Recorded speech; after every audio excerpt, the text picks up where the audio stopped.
ನೋಡಪ್ಪ, ಈಗ ಲಾಕ್ಡೌನ್ ಮಾಡಿದ್ಮೇಲೆ ಕಾರ್ಮಿಕರು ಏನು ಮಾಡಬೇಕು, ಎಲ್ಲಿ ಹೋಗ್ಬೇಕು? ಆಟೋ ಓಡಿಸೋರು ಎಲ್ಲಿ ಹೋಗ್ಬೇಕು? ಬೀದಿ ವ್ಯಾಪಾರ ಮಾಡ್ತಿದ್ದವ್ರು ಏನು ಮಾಡಬೇಕು? ಕ್ಷೌರಿಕರು, ಮಡಿವಾಳರು, ಅಕ್ಸಾಲಿಗರು ಅವರೆಲ್ಲ ಏನು ಮಾಡಬೇಕು? ಅವ್ರಿಗೆಲ್ಲ ಭಾಳ ಜನ ಈಗ ಆಟೋ ಪ್ರತಿದಿನ ಓಡಿಸ್ಕೊಂಡು ಜೀವನ ಮಾಡೋರಲ್ವ ಅವರು.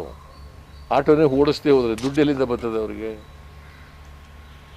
ಸೇವಿಂಗ್ಸ್ ಮಾಡ್ಕೊಂಡು ಇಟ್ಕೊಂಡಿದ್ದಾರಾ? ಕೂಲಿ ಮಾಡೋ ಜನ ಸೇವಿಂಗ್ಸ್ ಇಟ್ಕೊಂಡಿದ್ದಾರಾ? ಅವ್ರು ಬದುಕಬೇಕಲ್ಲ, ಅವ್ರ ರಕ್ಷಣೆ ಮಾಡಬೇಕಲ್ಲ. ಅದಕ್ಕೋಸ್ಕರ ನಾವು ಆರ್ಥಿಕ ಪ್ಯಾಕೇಜ್ ಕೊಡಿ ಅಂತ ಹೇಳಿದ್ದೀವಿ. ಅದನ್ನು ಟೀಕೆ ಅಲ್ಲ ನಾನು ಹೇಳ್ತಾ ಇರೋದು. It's my suggestion. See that shows ಅವರು ಬಡವರ ವಿರೋಧಿ ನಿಲುವನ್ನು ತೋರಿಸುತ್ತೆ. ಖಜಾನೆ ಖಾಲಿಯಾಗಿದೆ ಅಂತ ಹೇಳ್ತೀರಾ ಸರ್? ಖಜಾನೆ ಖಾಲಿ ಆಗಿದ್ರೆ ಸಾಲ ತಗೊಬಂದು ಕೊಡಿ, ಕೇಂದ್ರ ಸರ್ಕಾರದಿಂದ ಪಡ್ಕೊಳ್ಳಿ ಸಾಲ. ಇವತ್ತು ಜಮೀರ್ ಅವ್ರ ಕ್ಷೇತ್ರದಲ್ಲಿ ಎಲ್ಲ ಮೆಡಿಕಲ್ ಸ್ಟಾಫಿಗೆ, ಡಾಕ್ಟ್ರುಗಳಿಗೆ, ನರ್ಸಸ್ಗಳಿಗೆ, ಬೇರೆ ಕೆಲಸ ಮಾಡೋರಿಗೆ, ಅವ್ರಿಗೆಲ್ರಿಗೂ ಕೂಡ ಫುಡ್ ಗ್ರೈನ್ಸ್ ಕೊಡ್ತಾ ಇದ್ದಾರೆ ಮತ್ತು ದುಡ್ಡು ಕೂಡ ಕೊಡ್ತಾ ಇದ್ದಾರೆ. 5,000 ರೂಪಾಯಿ. ಅದನ್ನು ಈಗ ಸಾಂಕೇತಿಕವಾಗಿ 5 ಜನಕ್ಕೆ ಕೊಡಿಸಿದ್ದಾರೆ ನನ್ನ ಕೈದಿಂದ. ಅವ್ರ ಕ್ಷೇತ್ರದವರು, ಚಾಮರಾಜಪೇಟೆ ಕ್ಷೇತ್ರದವರು ಎಲ್ಲರಿಗೂ, ಆಲ್ ಡಾಕ್ಟರ್ಸ್, ನರ್ಸಸ್, ಆಶಾ ಕಾರ್ಯಕರ್ತರು, ಆಮೇಲೆ ಸೆಲ್ಫ್ ಡಿಫೆನ್ಸ್ ಇವೆಲ್ಲರಿಗೂ. ಇವರು ಎಷ್ಟು ಕೆಜಿ ಅಕ್ಕಿ ಕೊಡೋದು? 10 kg ಅಕ್ಕಿ ಸರ್. 10 kg ಅಕ್ಕಿ, ಬೇಳೆ, ಎಣ್ಣೆ, ಸಕ್ಕರೆ ಎಲ್ಲ ಸಾಮಾನು ಕೊಡ್ತೀವಿ. ಇಲ್ಲಿ ತೋರಿಸಿದ್ರಲ್ಲ ಎಲ್ಲ BMP ನರ್ಸ್ಗಳು ಮತ್ತು ನರ್ಸಿಂಗ್ ಡಾಕ್ಟ್ರುಗಳು ಅವ್ರಿಗೆಲ್ಲ ಅವ್ರು ಮಾಡ್ತಾರೋದು ಕೆಲಸಕ್ಕೆ ನಾವು ಏನು ಮಾಡಿದ್ರು ಕಡಿಮೆ. ಏನಕ್ಕಂದರೆ ಹಗಲು ರಾತ್ರಿ ಜೀವದ ಭಯ ಇಲ್ಲ ಅವ್ರಿಗೆ. ಹಂಗೂ ಜನಗಳು ಸೇವೆ ಪಾಪ ಮಾಡ್ತಾರೆ. ವ್ಯಾಕ್ಸಿನ್ ಕೊಡೋದಿರಲಿ, ಕೋವಿಡ್ ಚೆಕ್ ಮಾಡೋದ್ರಲ್ಲಿ ಹಗಲು ರಾತ್ರಿ ಪಾಪ ದುಡಿತಾವ್ರೆ. ಆ ಹಿನ್ನೆಲೆಯಲ್ಲಿ ನಾವು ಅಲ್ತಾಫನ್ನು ನಮ್ಮ ಲೀಡರ್ಗಳೆಲ್ಲ ಸೇರಿ ತೀರ್ಮಾನ ಮಾಡಿ, ಇಲ್ಲ ಇವ್ರನ್ನ ಒಂದು ಸನ್ಮಾನ ಕಾರ್ಯಕ್ರಮ ಮಾಡಿ ಅವ್ರಿಗೆ ಒಂದು ರೇಷನ್ ಕಿಟ್, ತಿಂಗಳಿಗೆ ಆಗೋಷ್ಟು ರೇಷನ್ ಹಾಗೂ ಒಂದು 5,000 ರೂಪಾಯಿ ನನ್ನ ಕಡೆಯಿಂದ ಬಹುಮಾನ. 5,000ದಲ್ಲಿ ಏನೂ ಆಗೋಲ್ಲ. ಇವತ್ತು ಏನೋ ಅವ್ರಿಗೆ ಎನ್ಕರೇಜ್ ಮಾಡೋಕ್ಕಾಗ್ತದೆ. ಏನೋ ನನ್ನ ಕೆಲಸಕ್ಕೆ MLA ಅವ್ರು ಎನ್ಕರೇಜ್ ಮಾಡಿದ್ರಲ್ಲ ಅಂತ ಒಂದು ಎನ್ಕರೇಜ್ ಮಾಡೋದಂಗೆ ಆಗ್ತದೆ. ಆ ಹಿನ್ನೆಲೆಯಲ್ಲಿ ಇವತ್ತು 147 ಜನಕ್ಕೆ ನಾವು ನರ್ಸು ಮತ್ತು ನರ್ಸಿಂಗ್ ಡಾಕ್ಟರ್ಸ್ಗಳಿಗೆ ಇವತ್ತು ರೇಷನ್ ಕಿಟ್ಟು ಮತ್ತು 5,000 ಕೊಟ್ಟಿದ್ವಿ. ಅದಕ್ಕಿಂತ ಮುಂಚೆ ತಮಗೆಲ್ಲ ಗೊತ್ತಿರ್ಬೋದು, ಆಶಾ ಕಾರ್ಯಕರ್ತರು ಅವರು ಅಷ್ಟೇ ಹಗಲು ರಾತ್ರಿ ದುಡಿತಾ ಇದ್ದಾರೆ. ಅವ್ರಿಗೂ ರೇಷನ್ ಕಿಟ್ ಕೊಟ್ಟು ಅವ್ರಿಗೂ 5,000 ರೂಪಾಯಿನ ಕೊಟ್ಟಿದ್ವಿ. ಆಮೇಲೆ ಸೆಲ್ಫ್ ಡಿಫೆನ್ಸ್ ಅವ್ರಿಗೂ ರೇಷನ್ ಕಿಟ್ ಕೊಟ್ಟು ಅವ್ರಿಗೂ 5,000 ಕೊಟ್ಟಿದ್ವಿ.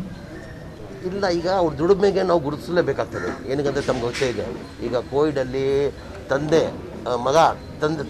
ಮುಂದೆ ಬರಲ್ಲ, ತಾಯಿ ಮಗನ ಮುಂದೆ ಬರಲ್ಲ. ಹಂಗೆ ಈ ಕಾಯಿಲೆ ಆ ಥರ ಕೆಟ್ಟ ಕಾಯಿಲೆ ಇದೆ. ಅದರಲ್ಲೂ ಪಾಪ ಇವರು ಇಷ್ಟೆಲ್ಲ ಸೇವೆ ಮಾಡ್ತಾಯಿದ್ರಲ್ಲ, ನಿಜವಾಗ್ಲೂ ಆಪ್ರೇಷನ್ ಮಾಡಬೇಕು. ನಾನು ನೋಡಿದೆ ಮೊನ್ನೆ ಡಾಕ್ಟ್ರು ನರ್ಸ್ ಪಾಪ ವ್ಯಾಕ್ಸಿನ್ ಕೊಡ್ತಾಯಿದ್ದಿಲ್ಲ, ಗ್ಲೌಸ್ ಹಾಕಲಿಲ್ಲ. ನಾನು ಹೇಳಿದೆ ಗ್ಲೌಸ್ ಹಾಕಮ್ಮ ಇಂಜೆಕ್ಷನ್ ಕೊಡುವಾಗ. ನೋಡಿದ ಈಗ ಕೊರೋನಾ ಟೆಸ್ಟಿಂಗ್ ಮಾಡ್ಕೊಂಡಿಲ್ಲ ಅವ್ರಿಗೆ. ಈಗ ಅವ್ರು ಇಂಜೆಕ್ಷನ್ ಕೊಟ್ಟಿದ್ದಾರೆ, ರೆಮಿಡಿಸಿನ್ ಇಂಜೆಕ್ಷನ್ ಕೊಟ್ಟಿದ್ದಾರೆ. ಆ ಇಂಜೆಕ್ಷನ್ ಕೊಡುವಾಗ ಹಿಂಗೆ ಸ್ವಲ್ಪ ಹಿಡಿಬೇಕಾಗ್ತದೆ, ಅವ್ರ ಸ್ಕಿನ್ ಟಚ್ ಮಾಡಬೇಕಾಗ್ತದೆ. ನಾನು ಕೇಳಿದೆ, ಬೇಡಮ್ಮ ರಿಕ್ಸ್ ತೊಗೊಳ್ಳೋದು ಬೇಡ, ಆದರೆ ಒಂದು ಅಟ್ಲೀಸ್ಟ್ ಗ್ಲೌಸ್ ಆದರೂ ಅಂದೆ. ಇಲ್ಲ ಸರ್, ಏನಿಲ್ಲ, ಜನಗಳಿಗೆ ಸೇವೆ ಮಾಡೋದಲ್ಲಿ ದೇವ್ರು ನಂಬಿದ್ದಾನೆ ಅಂತ. ಆ ಹಿನ್ನೆಲೆಯಲ್ಲಿ ಯೋಚನೆ ಮಾಡಿ ನಾವು ಕೊಡಬೇಕಂತ ಇವತ್ತು ಕೊಟ್ಟಿದ್ದೀವಿ. ಇವತ್ತು ನಮ್ಮ ನಾಯಕರಾದಂಥ ಸಿದ್ದರಾಮಯ್ಯ ಅವರು ಬರಬೇಕಾಗಿತ್ತು. ಇವತ್ತು ಅವ್ರು ಬಂದಿಲ್ಲ ಕಾರಣಕ್ಕೆ ಏನಂದರೆ ನಾನೇ ಬೇಡ ಅಂದೆ. ಏನಕ್ಕಂದರೆ ಈಗ ಕರ್ಫ್ಯೂ ಘೋಷಣೆ ಮಾಡಿದ್ದಾರೆ, ಅವ್ರು ವಿರೋಧ ಪಕ್ಷ ನಾಯಕ ಆಗಿದ್ದಾರೆ. ಈಗ ಅವ್ರನ್ನ ಕರೆಸಿಬಿಟ್ರೆ ನಾವೇ ಕಾನೂನನ್ನು ಮುರಿಯಂಗಾಗ್ತದೆ. ಆ ಹಿನ್ನೆಲೆಯಲ್ಲಿ ಅವ್ರ ಮನೆಗೆ ಹೋಗ್ಬಿಟ್ಟು ಅವರಿಂದ ಒಂದು 5 ಜನ ನರ್ಸ್ಗಳನ್ನ ಡಾಕ್ಟ್ರುಗಳನ್ನ ಕರ್ಕೊಂಡೋಗಿ ಅವರಿಂದ ಚಾಲನೆ ಕೊಟ್ಟಿದ್ದೀವಿ. ಇವತ್ತು ಗೌರ್ಮೆಂಟಿಂದ ಯಾವ ಕೆಲಸನೂ ಗೌರ್ಮೆಂಟಿಂದ ನಾವೇನಿಗೆ ಮಾಡೋಕ್ಕಾಗ್ತದೆ? ಈ ಗೌರ್ಮೆಂಟಲ್ಲಿ ನಿರೀಕ್ಷೆ ಇಡೋಕ್ಕಾಗ್ತದ? ನಿರೀಕ್ಷೆ ಇಡೋಕ್ಕಾಗ್ತದ? ಇದು ನಮ್ಮ ಪರ್ಸ್ನಲ್ ಮಾಡ್ತಾ ಇರೋದು. ನಾವು ಏನು ಅಥವಾ ದುಡ್ಡೇ ಇಲ್ಲಲ್ಲ, ಖಾಲಿಯಾಗಿದೆ. ನೋಡಿಲ್ಲ, ಸಿದ್ದರಾಮಯ್ಯ ಅವರು ಹೇಳಿದ್ರು, ಈಗ ಬಡವರು ಕಷ್ಟದಲ್ಲಿದ್ದಾರೆ, ಲಾಕ್ಡೌನ್ ಮಾಡಿದ್ದೀರಾ ನೀವು.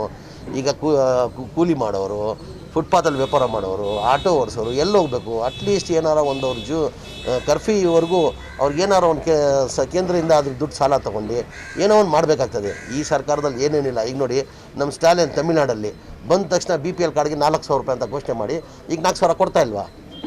ಇವ್ರಿಗೇನಾಗಿದೆ, ಬಡವ್ರ ಬಗ್ಗೆ ಕಾಳಜಿನೇ ಇಲ್ಲ ಇವ್ರಿಗೆ.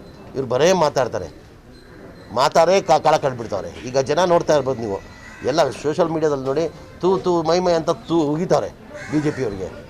ಈಗ ಸಿದ್ದರಾಮಯ್ಯ ಅವರಿಗೆ ಬಡವ್ರ ಬಗ್ಗೆ ಕಾಳಜಿ ಇತ್ತು, 5 ವರ್ಷ ಸರ್ಕಾರ ನಡೆದ್ರು, ಎಂತೆಂಥ ಕಾರ್ಯಕ್ರಮ ಕೊಟ್ಟರು. ಇವ್ರು ಕೊಟ್ಟಿದ್ದ ಕಾರ್ಯಕ್ರಮ ಎಲ್ಲ ರದ್ದು ಮಾಡ್ತಾರೆ. 7 kg ಅಕ್ಕಿ ಇದ್ದಿದ್ದನ್ನ 5 kg ಮಾಡಿದ್ರು, ಆಮೇಲೆ 2 kg ಮಾಡಿದ್ರು. ಅವ್ರು ಕೇಳಕ್ಕೆ ಹೋದರೆ ಯಾರೋ ಫೋನ್ ಮಾಡಿಬಿಟ್ಟು ಆಹಾರ ಮಂತ್ರಿಗಳು ಫುಡ್ ಮಿನಿಸ್ಟ್ರಿಗೆ ಕೇಳಿದ್ರೆ, ಈ ಥರ ಏನು ಸರ್ ನಾವು ಬಡವ್ರು ಇದ್ದೀವಿ, 2 kg ಅಕ್ಕಿ ಮಾಡಿದ್ದೀವಿಲ್ಲ, ನಾವು ಏನು ತಿನ್ನೋ ಸರ್ ನಾವು ಅಂದರೆ ಹೋಗಿ ಸಾಯಿ ಅಂತಾರೆ. ಈ ಸರ್ಕಾರ ಈ ಥರ ಇರೋದು. ಈಗ ಸರ್ಕಾರ ಇದರಲ್ಲಿ ಲಾಕ್ಡೌನ್ ಮಾಡಿದ ಹಿನ್ನೆಲೆಯಲ್ಲಿ ಅವ್ರಿಗೆ ವ್ಯವಸ್ಥೆನ ಕಿಟ್ಟನ್ನು ಮಾಡಬೇಕು. ಹೋದ ಸತಿ ಅವ್ರು ಮಾಡಿದರು, ಇಲ್ಲ ಅಂತ ಇಲ್ಲ. ಏನಕ್ಕಂದರೆ ಹೋದ ಸತಿ ಒಳ್ಳೆ ಕೆಲಸ ಮಾಡಿದರು, ಅಪ್ರಿಷಿಯೇಟ್ ಮಾಡಲೇಬೇಕಾಗ್ತದೆ. ಹೋದ ಸತಿ ಎಲ್ಲ ಬಡವರಿಗೆಲ್ಲ ಕಿಟ್ ಕೊಟ್ಟಿದ್ರು, ನಾನೇ ತೊಗೊಂಡೆ ಒಂದು 30,000 ಕಿಟ್ ನನ್ನ ಕ್ಷೇತ್ರಕ್ಕೆ ತೊಗೊಂಡೆ.